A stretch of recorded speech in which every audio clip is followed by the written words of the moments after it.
try it again.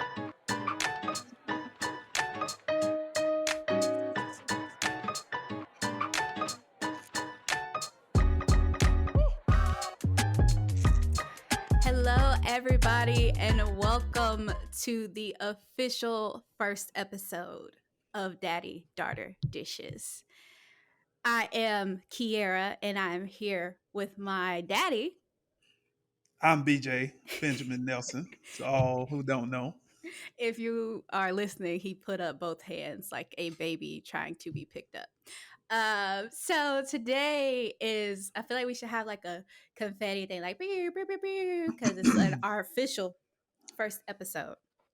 How how are you feeling, Dad? We dropped the appetizer. Everybody was in Sam's Club. The line was long. They came back. How are you I- feeling? You almost famous. hey, that was my nickname a while back that was bestowed upon me by my union rep person. So, yeah. I ain't, I feel I'm a little nervous, honestly, because, all the positive feedback that we got from I guess you could call it the pilot episode. It's been pretty doggone amazing. Like I'm still in awe of some of the things that I'm hearing about it and how great some of the people say we seem, how our bond seems to be. And it's invigorating, it's exciting, yeah, it's a lot. You do. It's a lot. You sound a little nervous. Now you say you sound a little nervous. It's okay, Daddy. It's okay. You got it. I'm I'm trying to breathe. You got I'm it. You trying to got it. breathe. Just don't breathe all in the mic, but you got it. I'm trying to, you know, Woosah, woosah. woosah. All right. woosah. So you said you've been hearing a lot of great things. What are? Because I've also been hearing a lot of great things. So I actually have a few. Well, I have mine pulled up to just read. But you can. What are some of the things that you've been hearing or that people have been sending you? It could be specific, a theme, anything that stood out. Uh, One that really stood out um, was somebody mentioned that it was like the most genuine thing they've ever watched between a father and daughter. You know, that was and I respect that person a whole lot. So that Mm-hmm. meant a lot, and he knows you, he knows me. So, I know he wasn't just blowing smoke up my butt. It was genuine because he has daughters too. Mm-hmm. And he and I had a conversation following that got kind of deep and got a lot of things that we can relate. I kind of alluded to him there. I said, man, maybe in the future we can maybe have you and one of your daughters or your daughters on the show as a guest, and we can dig into this a little deeper. And he was open for it. So Oh, that that's was what's one. up. Is that the same Yeah. one who texted us both? Yes. Oh, you want to give him Yes. a shout out, or you want to just keep it on the low low? Uh, we'll You can keep keep it it. on the low low. He We'll know who keep he it. is. He Yeah. know He who he he's is for now. he's gonna watch. He knows who he is. Yeah, so I'm glad I asked you. I mean, I'm glad I gave you that decision, and we chose to keep it on the low because I have a one that I'm going to keep anonymous, but she knows who she is. A friend of mine reached out. She said, listening right now, love how y'all interact. She said, man, it's refreshing. Me and my dad's relationship has been off, so I'm feeling really fed right now. It's really important, and I love that you did this. It's so selfless and kind of you all to do. It's needed. Trust me. So that was Yeah. one and that's somebody I like you said, you look up to that person. That's somebody, or, their word means a lot. That's somebody who we have grown to have a really good relationship and to know the relationship that she has with her father kind of just goes back to what I said in the previous episode. Like, I feel for the girls and just wanting to be that source of like, I know that even if me and my dad might not be on the best terms, or me and my daughter might not be on the best terms. But I know if when I go listen to Daddy Daughter Dishes, I'm gonna feel, a little fulfilled and maybe even motivated to, try and rekindle that relationship with my either my father or my daughter. Yeah. Yeah, and that's huge. Um, I just that's just kind of um makes me feel good about us starting this because we're not doing it for no kind of monetary. That's not our goal. We just want to share with other people, our bond in hopes that they can strengthen something that's already strong or strengthen something that's not so strong or even rekindle something that doesn't really even exist now. So Hmm. that's our goal, and it's basically to spread love. That's the main thing, is to show our love for each other, expose it to the world, so to speak. And hopefully it inspires many other people, daddies, daughters, boys, men, it don't matter as long as you feeling the love. When you come here, it's love. So that's what gets me excited. Yeah, that gets me so excited. My mother-in-law, Miss Fonda, my I call her my number one fan. I think she beat everybody, parents included, because she watches and supports every single thing. She listened to the podcast because it wasn't on YouTube when it first came out. So she listened to it. And then when I uploaded the video, she watched the whole thing. It was like, I listened to it and I watched it. I love it. Like, she has such great things to say. And so did so many other people. And that was just a really like affirming feeling because, like this is it was, for one, it was very hard for me not to call you this morning because it was Thursday and I was gonna call you and I was like, nah, let me save it for the pod. But it taking those weekly conversations that we have and just bringing it to the public, like you said, not doing this for monetary gain or anything like that. We're really just trying to spread the love. And I actually told my therapist about our podcast, and she was hadn't even listened to it yet, but she was amazed. She was like, you don't see that. You see a lot of different types of podcasts. You see a lot of the same kinds of podcasts getting put out, but you don't see that daddy daughter, child parent relationship be public. And so Right. it really affirmed that like we have something special here. And I am very excited.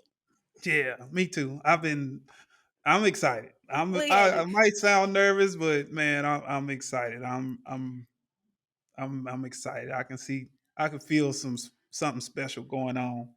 You say Mhm. Miss Fonda might have everybody beat. I don't know. I got somebody that took it to work. She's a nurse. She took it to work. She let the chaplain of the hospital listen to it, and man, this chaplain is a lady, and done told the lady she's in love with me.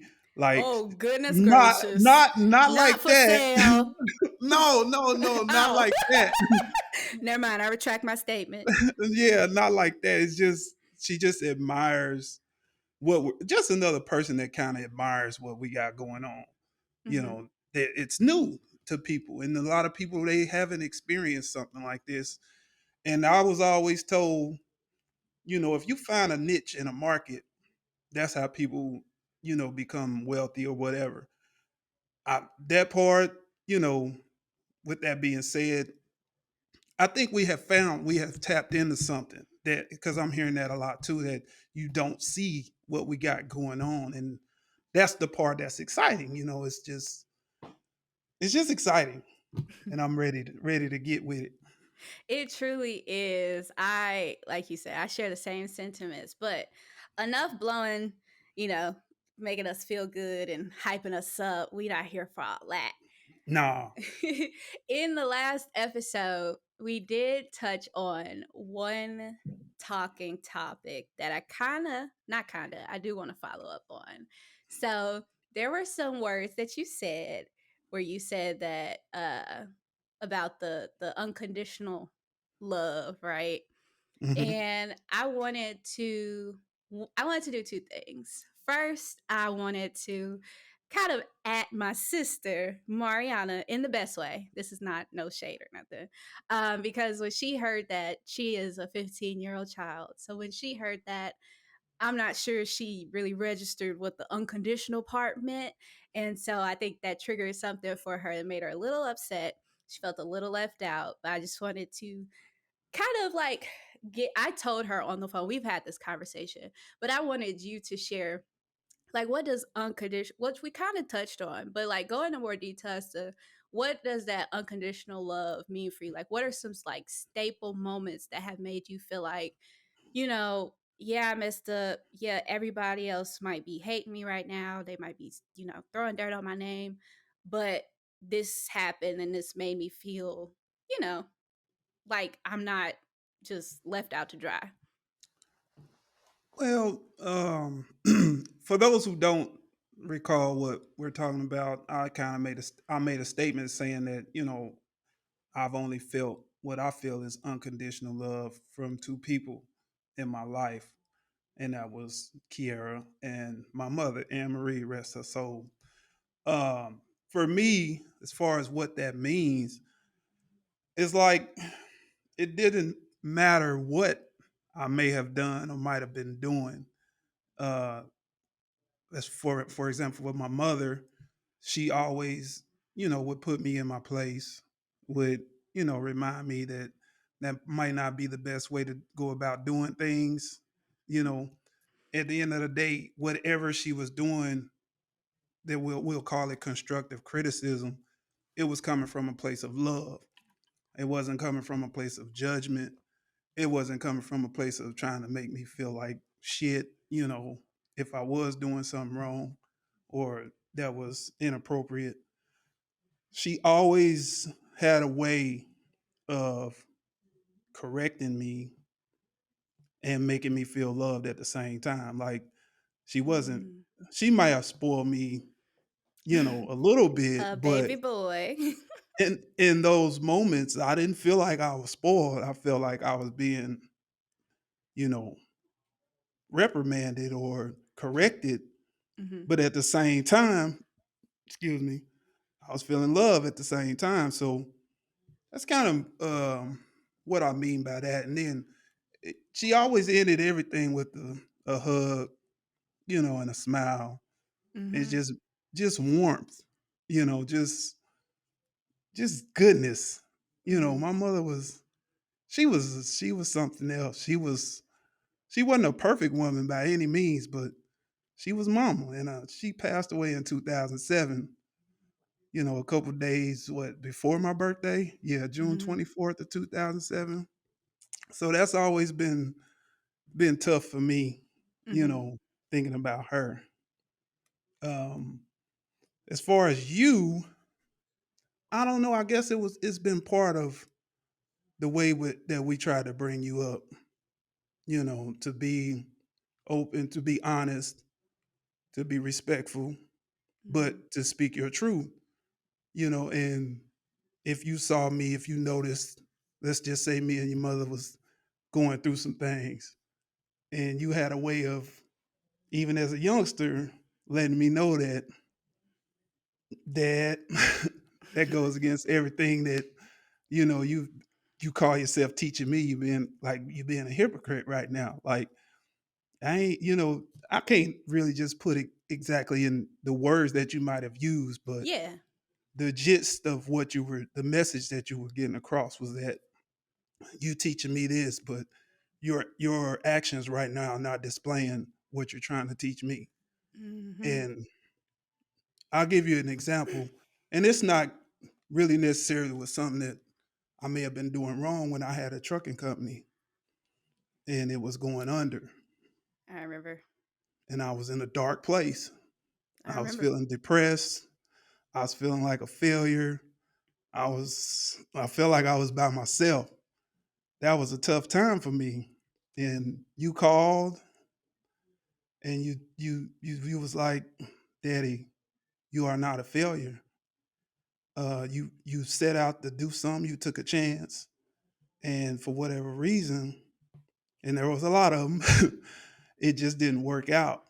Um, and you basically told me, let's take some time to feel what you're feeling, but to get yourself together.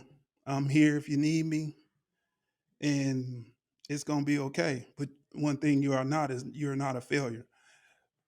Excuse me. And at that time, those words, there was at that time there was people trying to help me or like talk me up, and their words like really didn't mean a whole lot or they didn't register with me. But when you took the time out to make me understand or try to help me understand that I was not a failure coming from my daughter, that just hit different. And I took Oof. it and I used those words to climb up out of that dark place. And Hey. yeah, so that and you never made me feel less than your dad. You always showed me that love, and no matter what was going on. So that's kind of one of those things with unconditional love that I think about when it comes to you. That was oof. I almost needed a tissue, but I'm glad that you shared that, and I brought it back up not to like re-rub it in Mari's face or nothing. Like I said, we've had this conversation, but I was trying to explain to her that like unconditional love does not like quantify how much you love her and how much she loves you. I was telling her, I was like, we give daddy two different types of love. And I was like, I think you need to, feel good about the type of love that you do give him because, like, I might give him that unconditional, like, oh, I'm gonna put you in your place, but you go feel good and I'm gonna make you feel good. And then you got Mari, Straight no chaser. she go hit you with the right hook, the uppercut, and Yes. the jab. She goes, you did this, and this, and you Yeah. gon' you It's it's gonna be like, what the hell? Where did that come from? From this 15-year-old? But it registers, and then at some point me and you end up having a conversation where you'll be like, yeah, your sister told me this, and just hearing how you feel about how she shows that. And so I was having that conversation with her because I know her young 15-year-old mind might have heard unconditional love, and her mind might have twisted it to hear something else that was not there. So I just wanted to clarify that, for the public record, but also for Mariana Ali Nelson to hear that we love her and that my unconditional love is not greater than Mariana's tough, straight, straight up love. yeah. and Yeah. and to And the kind thing of, oh, go ahead. I was just gonna kind of touch on Mari a little bit. Mari is amazing.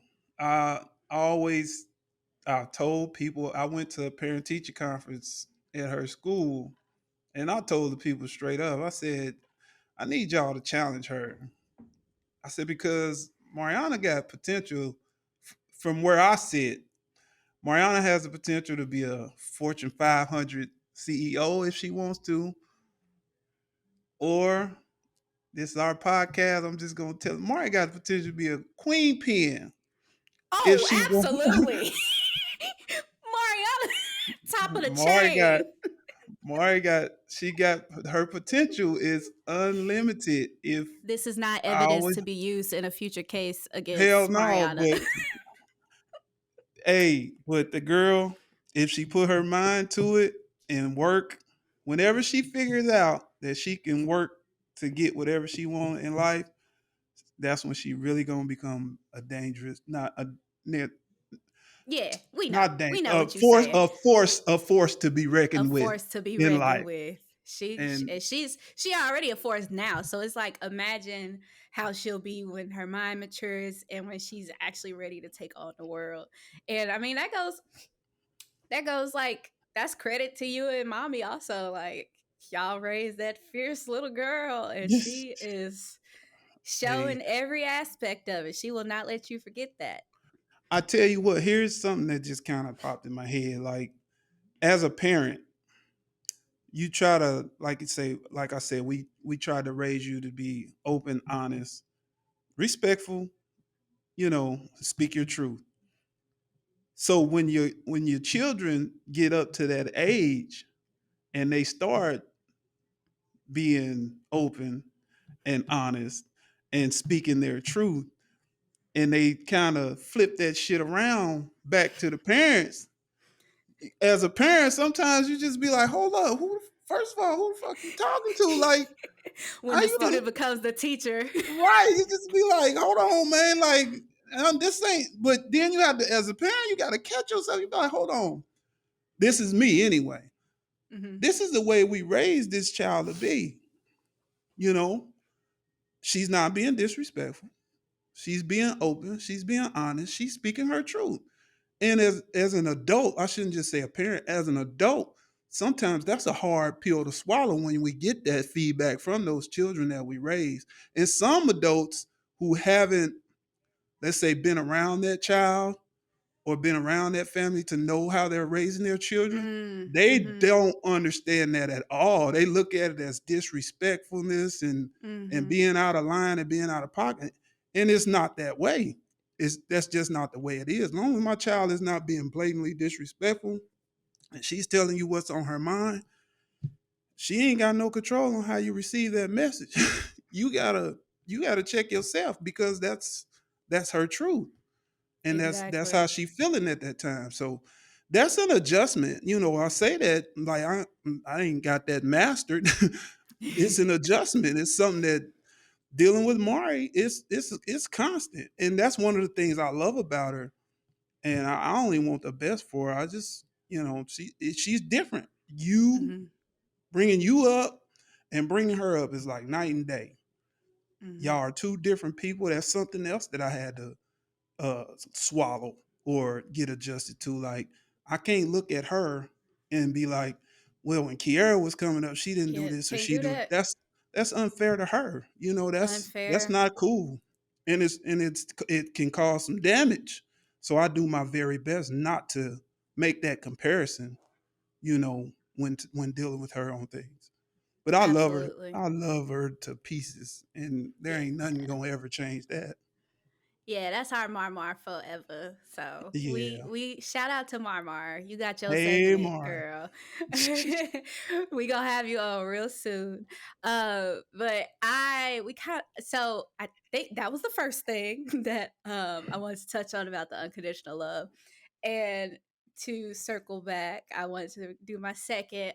Since this episode will be releasing on my grandma Pinky's birthday, I wanted to spend the time to just kind of talk about the memories that you have with her, especially like growing up.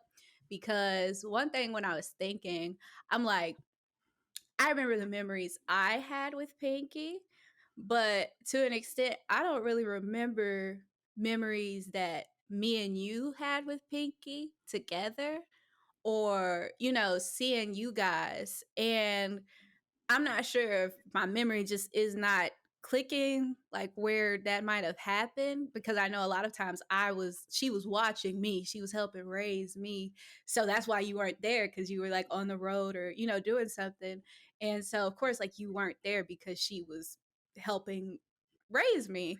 And so I just wanted to like kind of dive into like the memories with her because there have been so many stories in so many different perspectives. So I would just love to hear from her baby boy about some of his favorite or most defining moments with her. That's funny.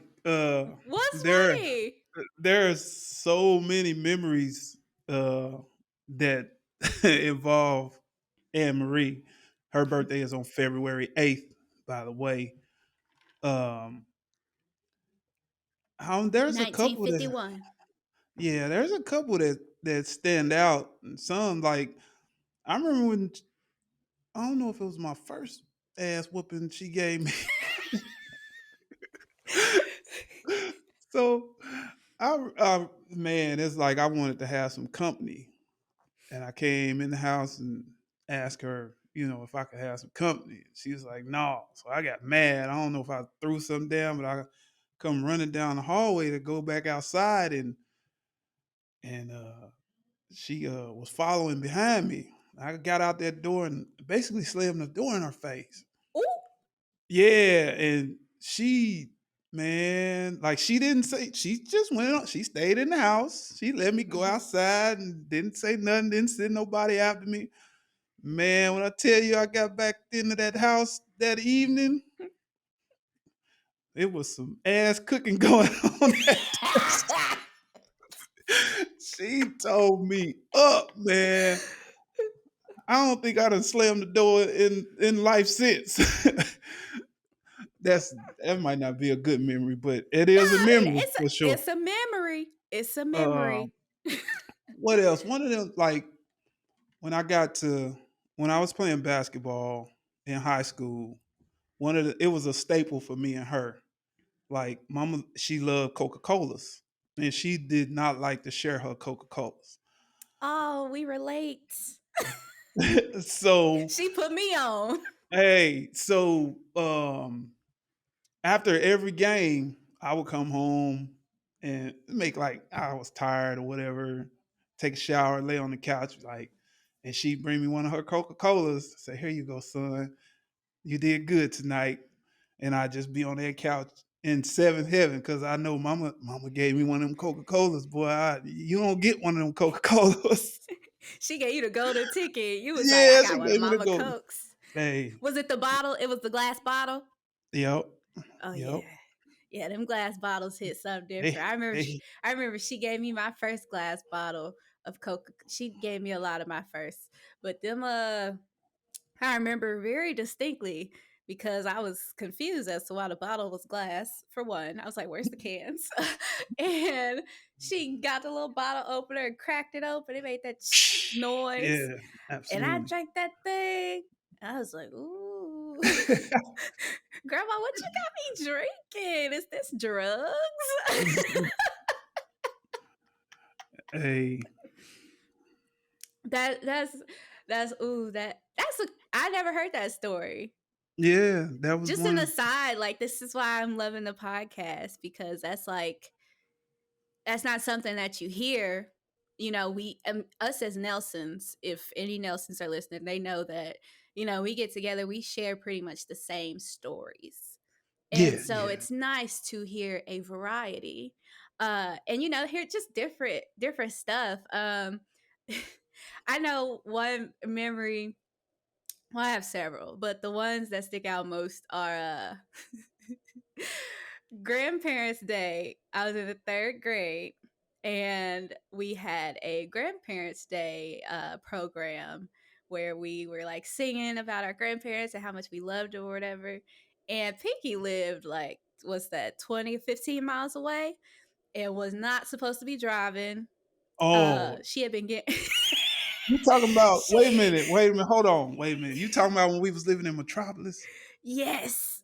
Okay, so you got to set the scene. Okay. Okay, we Help lived. me set the scene because I only remember but so much. Okay, so my mother, she was battling breast cancer on and off from 1990 up until 2007 when she passed. So, she got diagnosed, went in remission, then it came back.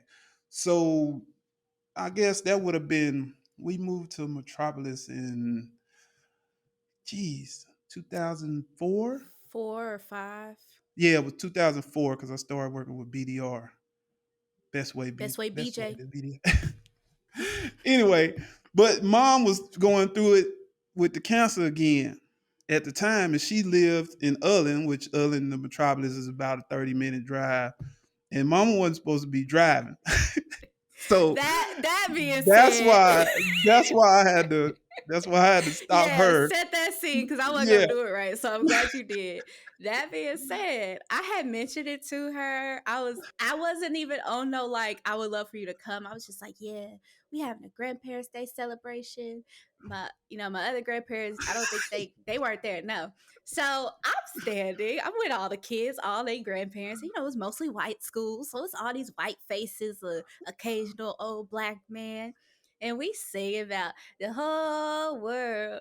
And then suddenly I see Anne Marie walk in the gym. She done And I'm drove that like, She done That drove that Taurus. green Taurus That from green other. Taurus. Lord have mercy. I wonder how many drivers she pissed off on the way. But she walked in that gym, and my first thing was like, "Ooh, you in trouble." Because I knew she was supposed to drive because at that time, like mommy would go pick her up, take her. So I'm like, you not supposed to be in no car and ain't nobody with you. You ain't got no chaperone. What is go? Why are you here? So after the program, Y'all she came like, to the you had job, didn't y'all? yes. So we in the classroom. She like, you had a great, you had that was great. She ain't even say she not addressing the elephant in the room. The fact that she's there, you did real good singing, baby. And she said, you want to go by your daddy's job? And I'm like, I mean, If you want to go out. if you wanna open that door, we can. He cool, we go. I wanna Oh. say did she go first or did I go first? Because I remember you just was All like, all I "What?" remember is I seen her walk through that door with you, and I was like, "What the hell you doing here, mama? Like, you know you ain't got no business." I said, "Oh God!" Like, she didn't care though. Like that was the thing. No, because she was She coming to didn't, see her baby. That didn't she matter. didn't care about her grandbabies. You couldn't tell that. You get that woman surrounded by her grandchildren, you couldn't tell her nothing, not a Nathan. thing. Nothing at all. That's one memory. I think most of my memories with her, honestly, I remember are from Metropolis because we didn't move. We moved when she passed, but before that, like I was like a smaller child, so I don't really Hmm. have that many younger memories. I remember when she this is not funny. I mean, it's funny now. But when she was sick, and I want to say it was like towards the end, like she knew she was, really sick and weak. And we that was when everybody would be at the house, just in case. So all the grown-ups is in the like kitchen, living room area. Me and Pinky, it's Thursday. We watch a Survivor in the room. And she said, I gotta use the Mm, bathroom. Can you mm. help me? Can you I help remember me that use night. the She said, can you help me get up and use the bathroom? Me, being very Yeah. helpful Kiara, I'm gonna help my grandma use the bathroom. I I I grabbed her to help her up and she You fell fell. and you screamed. Fell in between the like nightstand. Like she fell perfectly to where it looked I like remember. a deadly fall to where I was like, I just killed my grandma Yeah, you let out a and scream.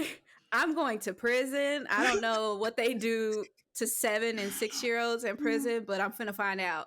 And everybody came rushing in, and I'm 99% sure that's probably when anxiety started for me because I was like, I'm about to get in so much trouble.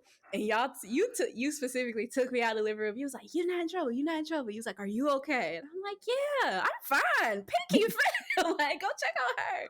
And then and then all our Uncle Bob, everybody mad at her. I'm like, y'all, she had to use the bathroom. Why y'all didn't understand at the time? I'm like, she just had to pee. Take the lady to use the bathroom.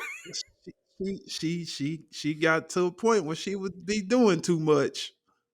It's Mm-hmm. funny. I have one that kind of relates to kind of that situation with you, and it's kind of somber. And it's I think I know TT Squeaky was living in Florida at the time, Mm-hmm. and somehow or another it was just me and Mama at the house, and she was not having a good day, and she was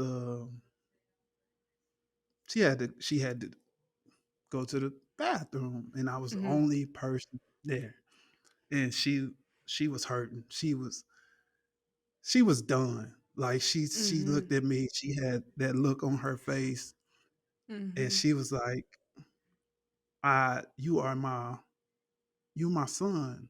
You're not supposed to look at me like this, or you're not supposed to be doing this for me. That's what your dad should be here." I'm not Mm. gonna go into all of that, but That's a whole nother episode, child. I'm telling you, that was a that was a tough moment for me because I tried to express to my mother that I don't care what you need, I'm here for you. If I Right. gotta pick you up and take you to the bathroom and clean you up afterwards, that's what I'm gonna do. But her, she was a lady. If she wasn't nothing, she just did not feel like it was appropriate for her baby boy to have to take her to the bathroom and clean her up. And it did something to me, and I think it took a lot out of her because it wasn't long after that she made that transition. Boy, Mhm. I remember when that time came. She said, "You better get everybody here." So I called Squeaky. She made it from Florida. Everybody, all the kids came was there, Mhm. We was deep. and They Mama, was deep. she had a nurse that would come to the house, and that nurse got there. We was all sitting there, and that lady said, "Mama said, if my temperature get to such and such, get me out of here." And everybody thought she was crazy or didn't understand what she was saying, but she kept saying, "If my temperature get to such and such, get me out of here." She did not want to pass away at the house Mm. because we had talked about, her us taking over the house when she Mhm. passed. She talked to all the kids. Nobody really wanted the house, and I was like, I'll keep the house. So, she did not want that memory to be at that house. Mhm. So, and I swear she would have Squeaky take her temperature every so often after that. And when that temperature got to that point, she said, "Call the ambulance. Call the ambulance. Yeah, shit, it's Call the gonna take about ambulance." 45 minutes to get there. Y'all They might as got well there, cover yourself. and it wasn't even really an emergency. It was just she just needed to get out that house because that temperature had got to a certain point. Mhm. And they took off to the hospital. Bob and Squeaky ended up at the hospital, and then by that time they said that the I think that cancer had spread to her brain and stuff, and they asked her if she wanted to continue, trying to fight it. And she She was was she was tired. just done. She was tired, and Mhm. she asked Bob and Squeaky if that was okay. And us as the Oh, siblings, we had already had come to discussed it, and terms. yeah, we are already said, if you done, Mama, it's whatever you want to do. It's your life. We gonna be okay. Cause she had prepared us as Right. best. I feel like as best as anybody could prepare. How how There, how would you say that she prepared y'all? Like, what was some of the things? it's crazy. She was open about what was wrong with her. She was honest. She kept us informed about her doctor's appointments. She let us know the possibilities all the time. The Nelson family and a lot of families, they have a tendency to hide Mhm. medical issues that's going on with family members, especially older family members. I remember my grandfather when Forrest's daddy died. Everybody just thought he was sick. They didn't I think he had prostate cancer, and it just got to the point where it just ate him up. But it Mhm. was everything was hush hush. You Mhm. didn't know. I got some other relatives, their mother passed away, and they didn't even know what was going on with her. And Mhm. it's just like I think that runs rampant in a lot of black families that, they don't be open about what's going on with them, um, with their health.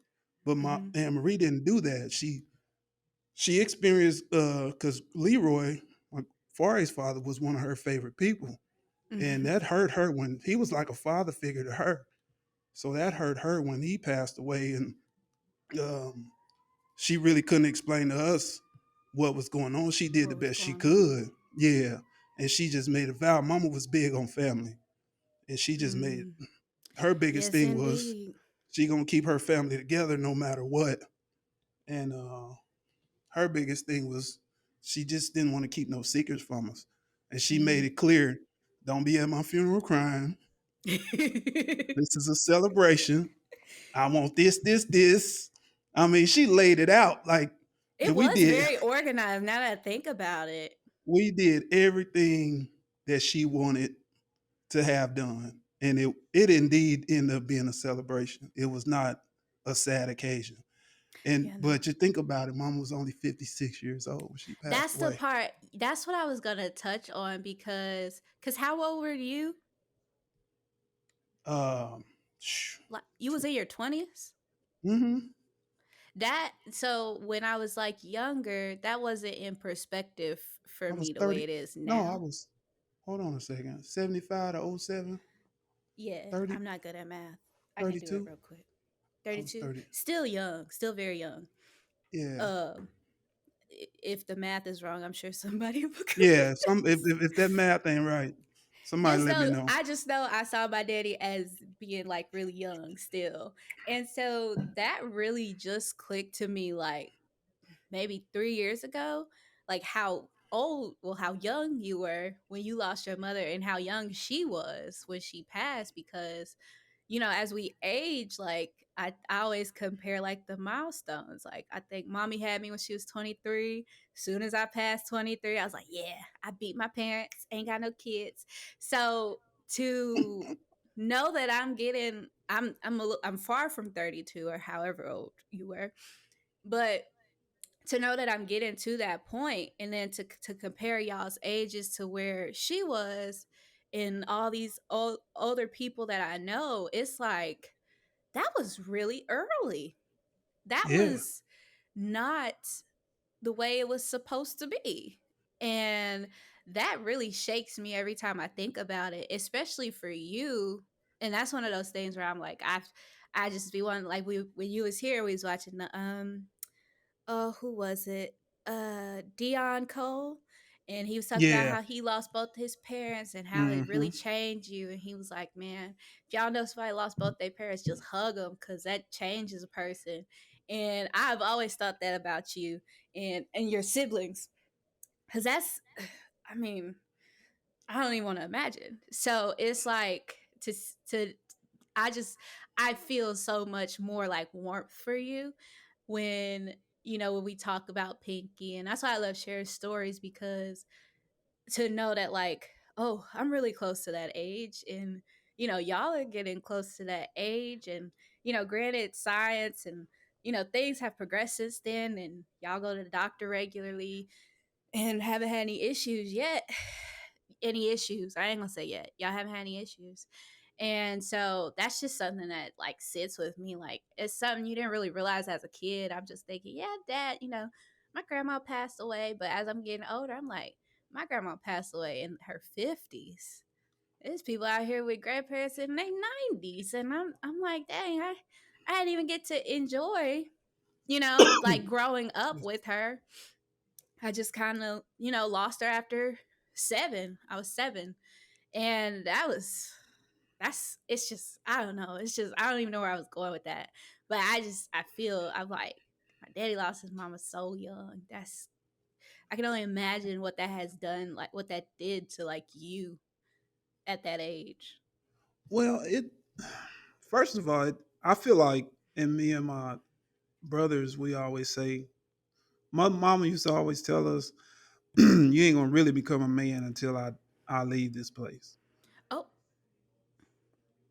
and For Marie. why? But that's what she used to say, and I, you know, we kind of still say that amongst each other now. Like I know Junior, he that's something that he ride on tough. He stand on that tough. He said, when Mama died, that's when I became a man, and it did something. I mean, anybody that lose their mama, Yeah. anybody who have lost their mother understands that that's a pain that you don't wish on nobody.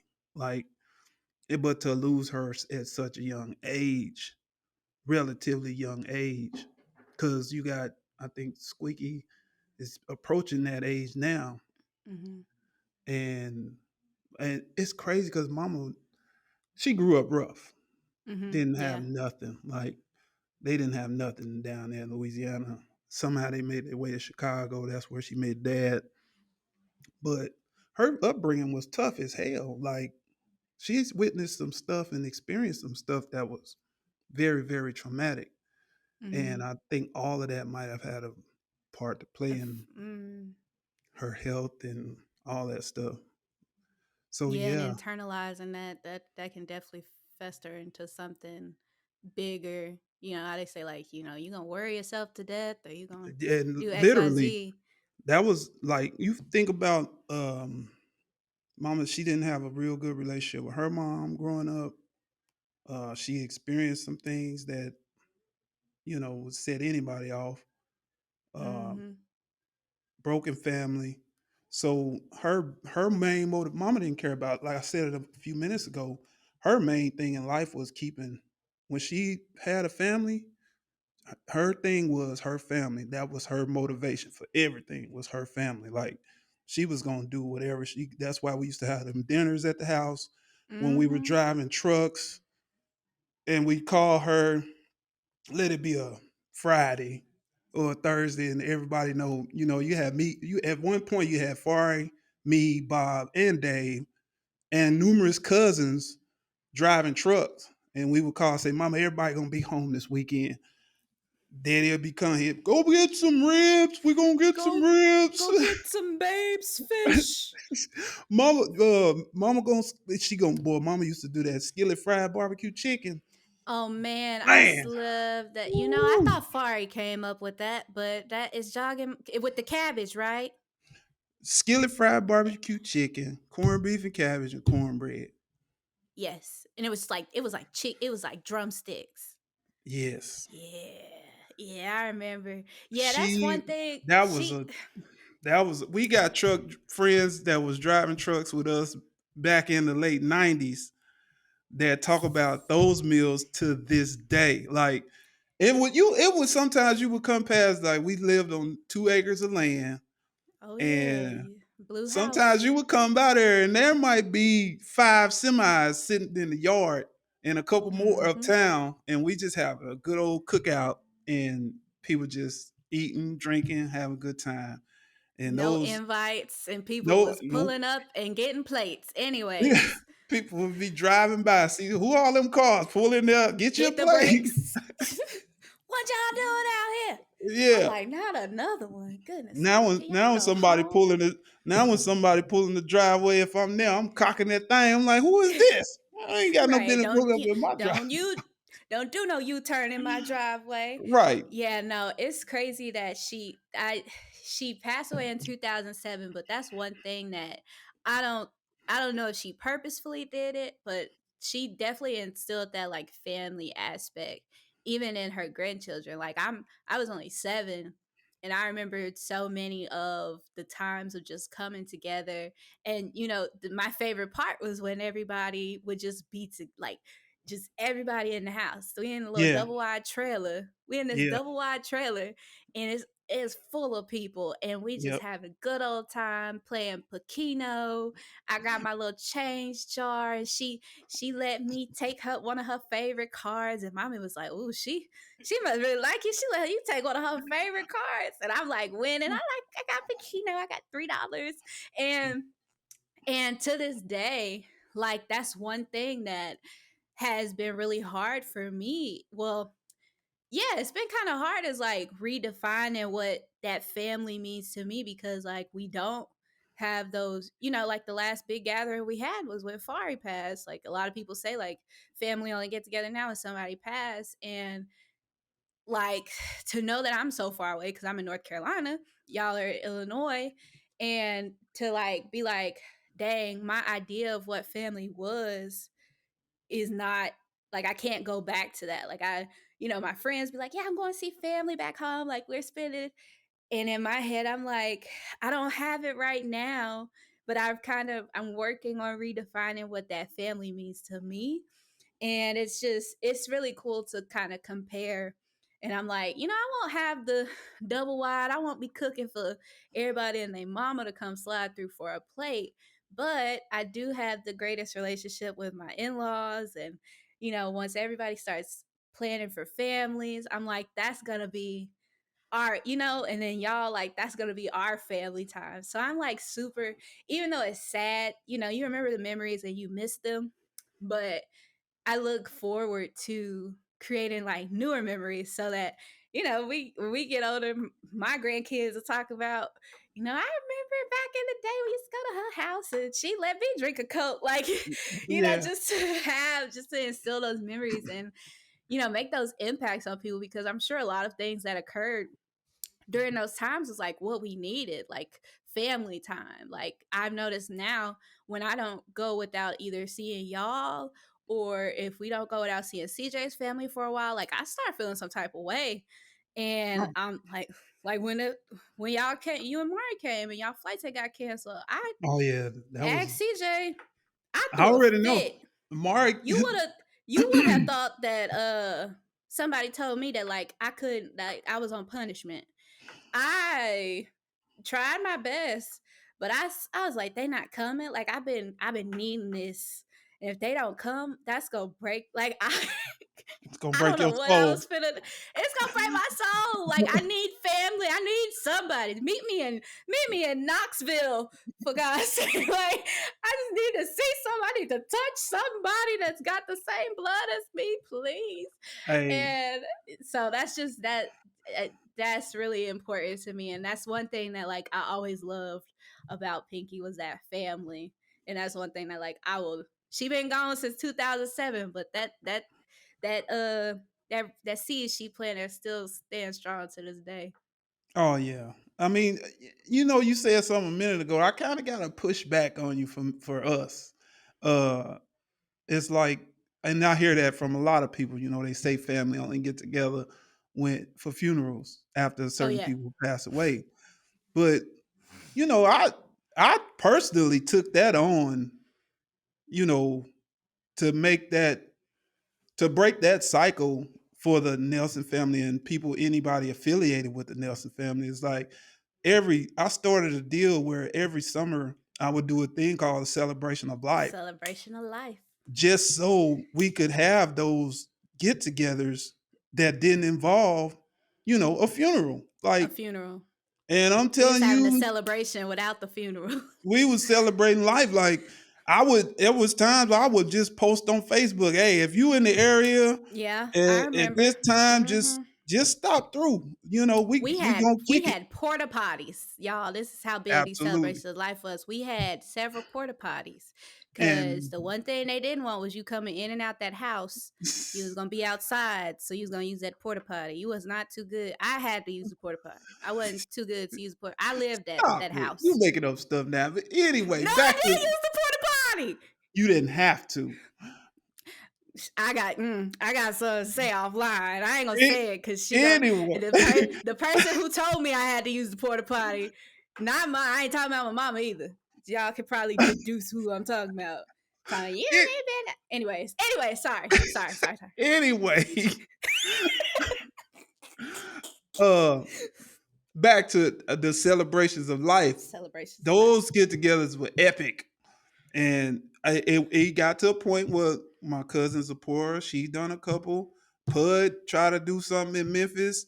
The cousins in Chicago, they doing something every year. So if you affiliated with the Nelson family and you got this thing in your head that the family only get together for funerals, you missing out somewhere because we always Oh trying to yeah, do something to just for that yeah. fact. We always trying them get-togethers in Chicago these last few years. They been lit, Niche man. and Quan, they've been doing their thing, and that all Shout out to stems them. from the promise that they made to their mother before she passed. She made them promise to her that they would keep, you know, doing family things, keep the Hmm. family members down south. Don't forget, always that's family. Oh, And them boys and took it and ran with it. I'm telling you, oh, they they took it. Look, they'll they drive from laid it out, Chicago to the southern tip of Illinois, and then man. a drive back the same night. Like y'all ain't staying. No, we finna hit the road, cause man, y'all gotta drive. But yeah, no, I'm glad you pushed back because I don't know if I said it, but I meant like we haven't had like those super big ones. Like we don't have them as much. Like Yeah, yeah, you that's do, different. which is like we get older. People got their People, own families. They kind of families, spread out, and yeah, it just gets harder. Like yeah, life is hard, absolutely. and so like just the memories that were made based on that foundation that family is everything, and I carry that with me all the time, whether it's blood. I have friends who I consider family, and they are just as important to me. We always make sure we get together or we do a group FaceTime, just to stay in touch because the world is the world is tough, man, and it's hard to be out here by yourself if you ain't got no type of family or nothing. So it's important to create those familial bonds. I tell you what, something else is something that me and my siblings, something else that kind of sprang from the memory of Anne Marie was every morning we got a sibling group chat. Hmm. We call it Farayville, you know, and every morning, we make a point to say good morning to everybody, or if something going on, we make a point. That's our way of staying together. Everybody live, from Oklahoma to Chicago, to Southern Illinois, so we kind of spread out, and that's something that we all had to get to a point of acceptance. Is we can't just get together on the weekends like we used to. Hmm. Junior got, he got 7 He grandkids. that's Grandpa Bob now. That ain't His Uncle Bob. Yeah, That's his Papa. his family is expanding all the time. Miz, Yeah, DJ, love Mez, y'all. DJs. Y'all stop having kids, please. No, keep having. Y'all trying to beat Far and Pinky. I love being that uncle. Um, then you got Squeaky, got Pooh. She got her babies. Skip got his kids. He got his family. His kids Money got got kids. Peanut. Yeah, like I mean, everybody's got the families are growing. So when we can get together, we try to get together, but we understand that everybody ain't gonna always make it. Yeah, yeah, and that's understandable. I think it's just like you said, the group chat, like just finding new ways too to just keep in touch because it don't always have to be in person. Like it's nice to see that person physically, but sometimes just a text, just a Yeah, hey, I like me and Peanut, we barely talk, but we have that relationship and that bond where I could text her right now or call her and we just gonna talk like we ain't talk like we just like nothing ever happened.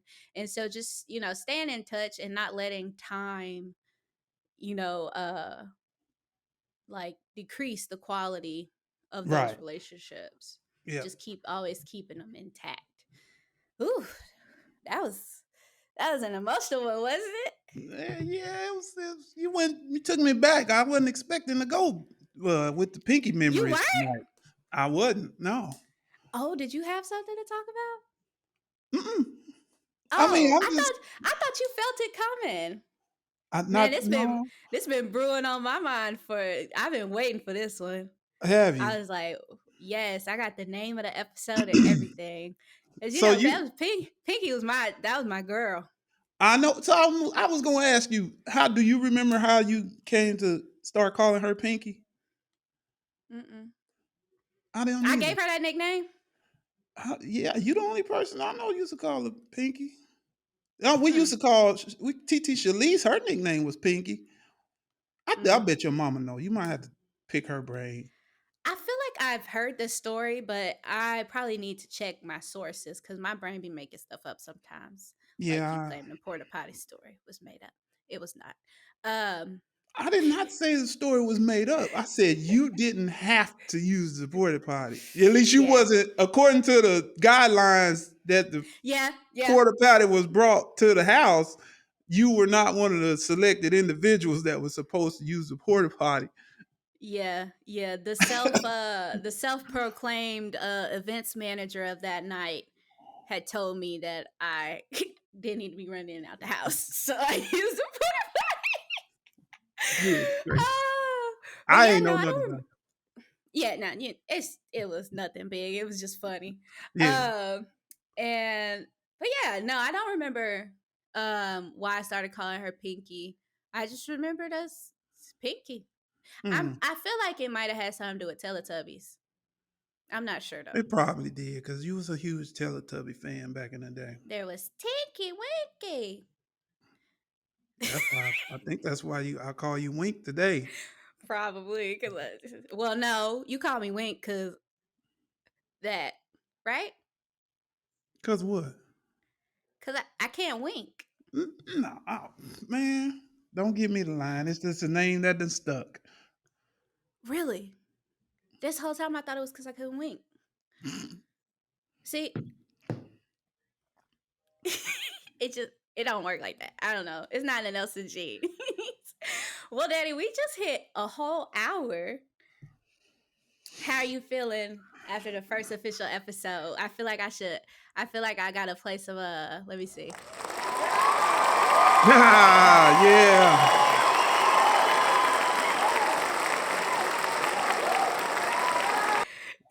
No, I feel you asked me how I feel. I feel good.